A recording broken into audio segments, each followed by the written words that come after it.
Bem-vindo ao quinto módulo do curso de Sistema de Comando de Incidentes, o SCI. Nesse curso, nós aprenderemos um pouco sobre o desenvolvimento da resposta dentro do Sistema de Comando de Incidentes. Primeiramente, nós teremos a ação do primeiro respondedor. Os primeiros respondedores que chegarem na cena do incidente, eles terão a responsabilidade de comandante do incidente.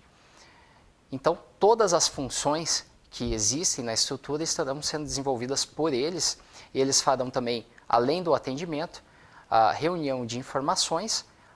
e vão preparar a passagem de comando para próximas equipes ou pessoas mais competentes ou com maior poder de decisão que chegarem à cena na sequência. Para auxiliar esse primeiro atendimento, nós temos também a tarjeta de campo. A tarjeta de campo é um documento de fácil consulta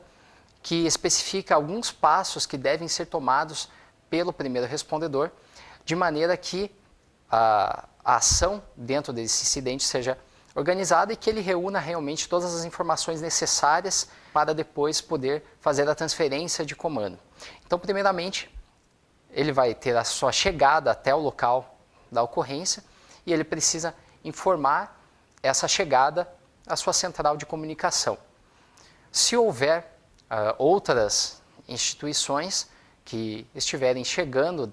nesse local da ocorrência, essas centrais de comunicação elas vão ter essa informação e também podem repassar às demais, se houver, por exemplo, um acionamento de uma outra organização. Na sequência, ele vai estabelecer o posto de comando, ou seja, ele vai identificar esse local que vai servir como posto de comando e como local de referência para a chegada das demais instituições dentro da cena do incidente e como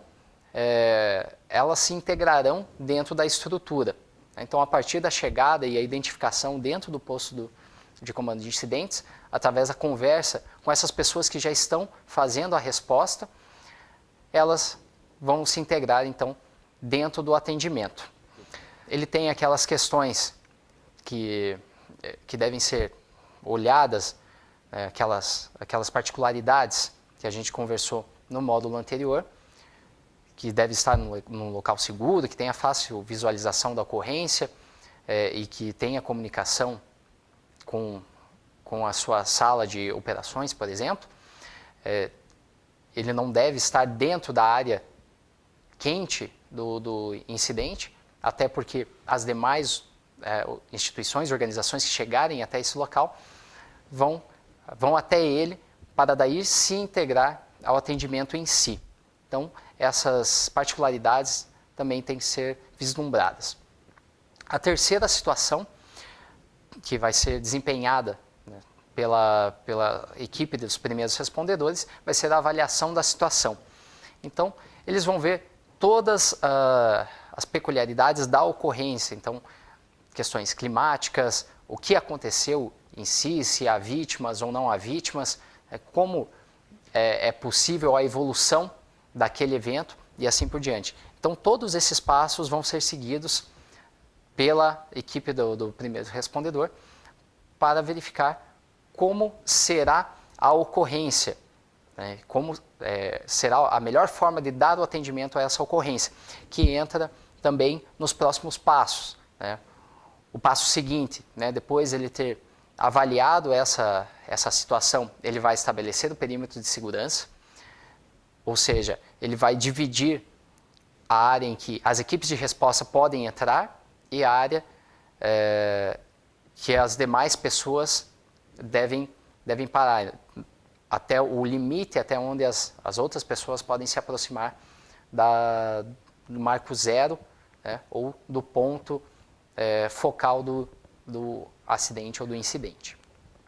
Ele também vai fazer a avaliação dessa situação e estabelecer, né, como ação seguinte, né, depois do estabelecimento do perímetro, o estabelecimento dos objetivos. Então, ele vai definir quais são esses objetivos para dar o atendimento à ocorrência com base nas informações que ele obteve avaliando a situação. Logicamente que, como qualquer planejamento, esses objetivos eles têm que ser flexíveis, né? Eles não devem ficar muito fixos de acordo com as informações que foram forem sendo checadas a partir do atendimento em si, elas podem ser adaptadas. A próxima atividade, a próxima ação que eles vão desempenhar vai ser o estabelecimento de estratégias. Então, como aqueles objetivos vão ser desempenhados, né? Como se chegará àqueles objetivos, quais são as ações necessárias para que esses objetivos sejam cumpridos. Vai ser, então, verificado qual a necessidade de possíveis recursos ou instalações, né? Então, dependendo da magnitude do incidente, vai se verificar, por exemplo, a necessidade de estabelecimento de uma área de espera ou de uma área de concentração de vítima, ou se ele for maior, quem sabe, de uma base ou helipontos e assim por diante. Então, de acordo com essa necessidade que for vislumbrada, já no primeiro momento, pelo primeiro respondedor, numa primeira avaliação, já podem surgir a necessidade de estabelecimento,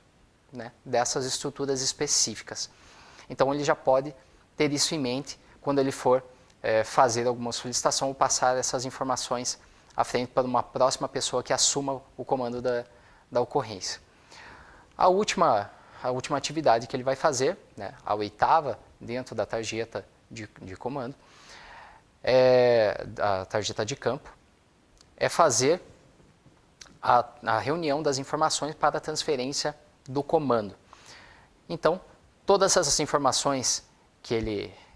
reuniu, que ele juntou, né, através da avaliação lá da situação e do estabelecimento ali dos seus objetivos, estratégias, se precisa, ele vai reunir tudo isso, né, vai ver o que ele também já fez com relação ao atendimento e vai passar para a próxima pessoa que chegar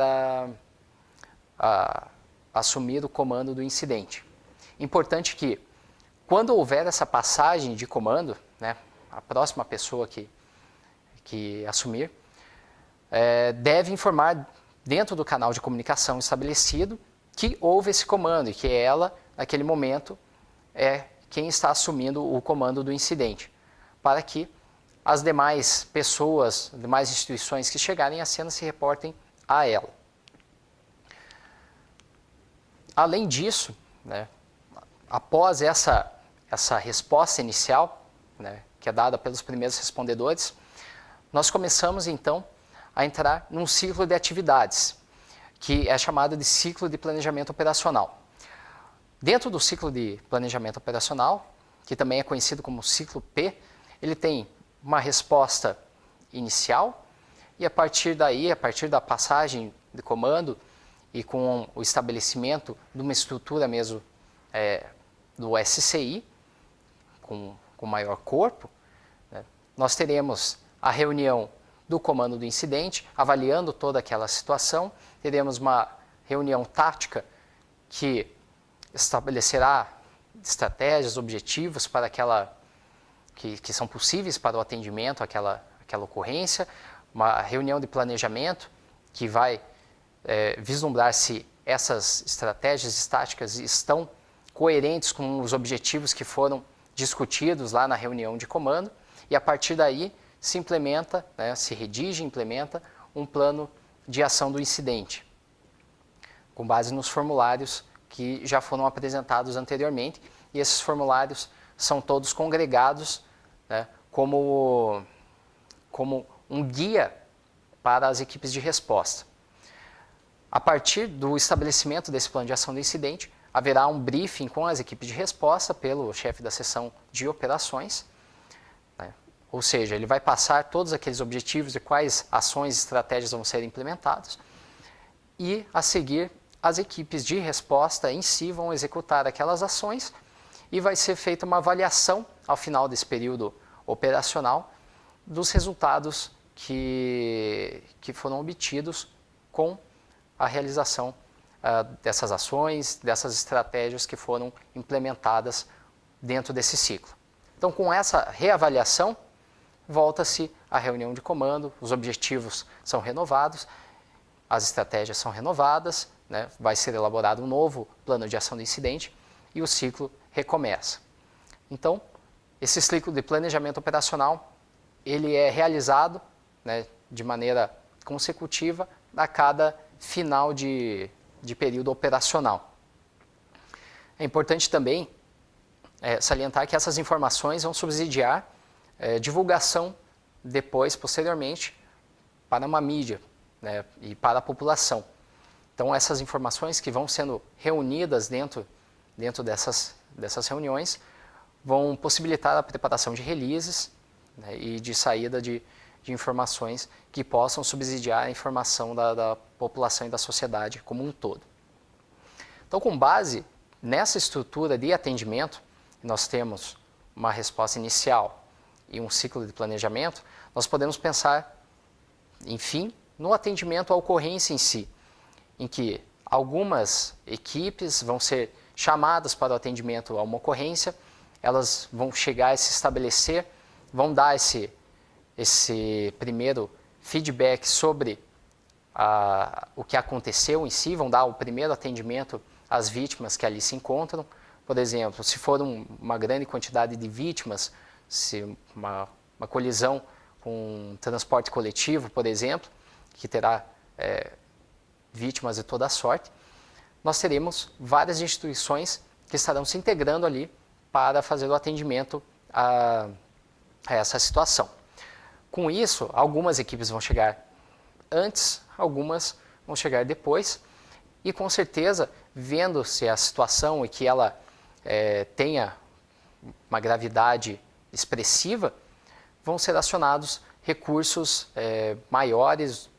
né, que possam apoiar, por exemplo, aeronaves que possam fazer o transporte dessas vítimas que serão atendidas aos hospitais. Então, a partir daí, vão sendo, né, dessa primeira chegada, vai se estabelecendo já o sistema de comando de incidentes, se estabelecendo o posto de comando, colocando o perímetro no local, se avaliando a necessidade de instalar outras estruturas, como, por exemplo, nesse caso, seria necessário uma área de espera ou uma área de concentração de vítimas. As demais viaturas, né, para atendimento pré-hospitalar chegariam até o local, viaturas de salvamento, talvez fossem necessárias, e elas todas iriam se integrando a partir da área de espera dentro dessa ocorrência. Haveria, então, um comando unificado com as instituições que estariam fazendo o atendimento ao local, e essas instituições, se elas virem que essa emergência vai perdurar por muito mais tempo, elas podem começar a escrever os planos, né, e preparar também as informações para passar para um comando que tenha maior poder de decisão, né, e ele possa prover mais recursos para o atendimento àquela emergência. Nós podemos pensar também num atendimento, numa emergência com produtos perigosos, que precise de várias instituições diferentes, não só do atendimento a vítimas, mas, por exemplo, também de avaliação ambiental, que vão se integrar dentro da estrutura e, em um dado momento, né, com base nos objetivos principais que vão ser estabelecidos dentro daquele comando, ela vai desempenhar as suas funções. Então, por exemplo, nós teríamos primeiro um atendimento às vítimas ou um atendimento de combate a incêndio, né, na parte mais operacional de socorro, né, nesse primeiro momento, e logo na sequência, se estabilizando, poderíamos ter uma avaliação ambiental. Isso estaria definido dentro dos objetivos, escrito dentro dos formulários, ou mentalmente dentro dos objetivos do plano de ação do incidente, e seriam implementados de acordo com o que o comando unificado define, né, para o atendimento a essa ocorrência, colocando ali quais são as prioridades, qual a sequência de ações e as estratégias que são implementadas. Então, de maneira geral, o SCI ele possibilita essa organização, né, com base numa estrutura de funções que já é identificada e com base em uma estrutura de informações que é desenvolvida a partir desse ciclo de planejamento operacional, que possibilita uma efetividade grande das ações, né, com base nessa reavaliação constante do que está sendo desenvolvido. Ou seja, o SCI é uma ferramenta muito importante e muito útil para o atendimento a todas essas emergências e desastres que ocorrem dentro do nosso estado.